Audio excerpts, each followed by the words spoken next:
Kigambibwa nti ku ssaawa nga 2 ez'ekiro waliwo abasajja 3 abazze n'embugo, enkumbi n'ebitiiyo n'ekigendererwa eky'okusimula amalalo g'abagenzi okuli Sande Mawanda, Kayanji n'abalala abazzikibwa ku kyalo kya Mbogo ekisangibwa mu ggombolola y'Ekibinge e Bukomansimbi.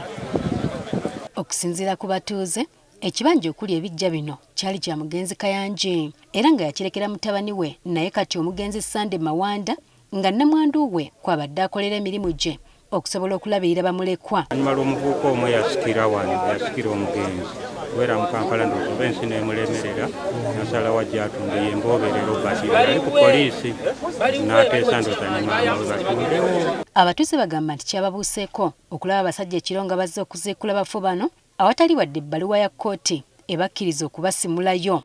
Kyokka basusse ne babassa akasiiso bagenze okulaba ebisigalira by'omugenzi Mawanda babiggyeeyo kwe kusitukiramu. Batuuse awo nnamwandu bwe yatuuse wano n'abaana nabana babaddewo nnamwandu ne tukwataganya bano tubagala mwambuke muleete chairman talabikako ate nga ba disitulikiti ndala tibabadde beno beerwengo ne tubalesaawo enkoko baagireseewo n'embugo ziri mu kakotiya n'omulambo gugwo ogumukira gwe bakudde awo. Kati nga badduse bawaliriziddwa okwekubira endulu ku poliisi y'emisanvu naye yasitukiddemu mu kiro n'ekwata abasajja bano. Olwakwatiddwa kwe kulonkoma maama w'omugenzi omukadde Jane Nakayaga n'omu ku batabani be nti babapangisizza okuziikula abafu bano. Omulimu gwe bampadde kujjayo omuntu oyo tumutwale gy'alina obuwummuliro ewalungi. Ffe tetulina musango. Na bano poliisi ebakutte. Ye nnamwandu w'omugenzi Mawanda Teddy Najjuuko alumiriza nnazaalawo okumuliisa kakanja okutuuka ku eddiza y'obugagga bya bbabe yamulekera. Nasaba bekikwatako okumuyamba afune obwenkanya. Guno mulundi gwakubiri nga bambonyaabonya omukadde oyo gwe mulaba we yali ampadde eri engulu yangobayo naŋŋamba nti eno yeewamma ate kati ne bba wange bamuziikuddeyo. Kyokka wabaddewo katemba poliisi bweragidde abatuuze okuddamu okuziika omufu ono, ekintu kye bawakanyizza nga bagamba nti kikafuwe bba okuziika omuntu gwe bataaziikudde, nga nabwe kityo abamuziikudde be balina okuddamu okumuziika era ne babasimya entaana endala. Mwakikozeeko nedda mushamu nti ndi wa famire naye bali balina uliza oyagala kutta abaana baffe kalisegeza abaliwo nze sinne bakugeza anti egambye omuntu bwava mu nnyumba ddamu bakunge tusibe bulina sima wano batukwatire.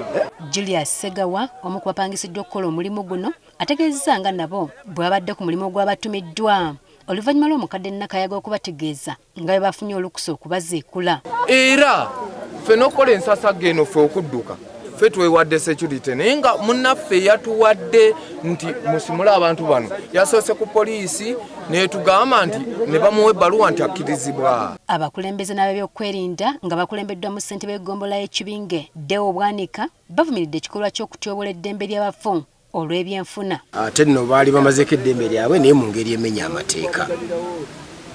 Ndowooza abantu baffe twetaaga okubayigiriza amateeka ne bamanya nti bwe mba njagala okukola ekifaanana bwe kiti nkola bwe nti. Omuyambi wa RDC Bukomansimbi Sulaiman Mutebi alagidde ssentebe w'ekyalo kino Francis Semanda okugenda ku poliisi akole statement ku bigambibwa nti yabadde mabega okukola endagaano y'okutunda ekibanja kino omuli n'ebijja. Ndabula ba ssentebe bonna ab'ekitundu obutaddayo kukola bikolwa ng'ebyo ebyokukola emivuyo egyo egy'okuteekako emikono ku biwandiiko ng'ebyo ebituuka n'okubeera nga musimulayo abantu. Babatuuze babalagidde okuddiza gwe baguziza ssente zaabwe mu bwangu. Ekyo tetujja kikkiriza naffe tulya kuba bafu ate batubonyeebonye batukirabye katusoose okirabako wano bino byali tebiriiyo.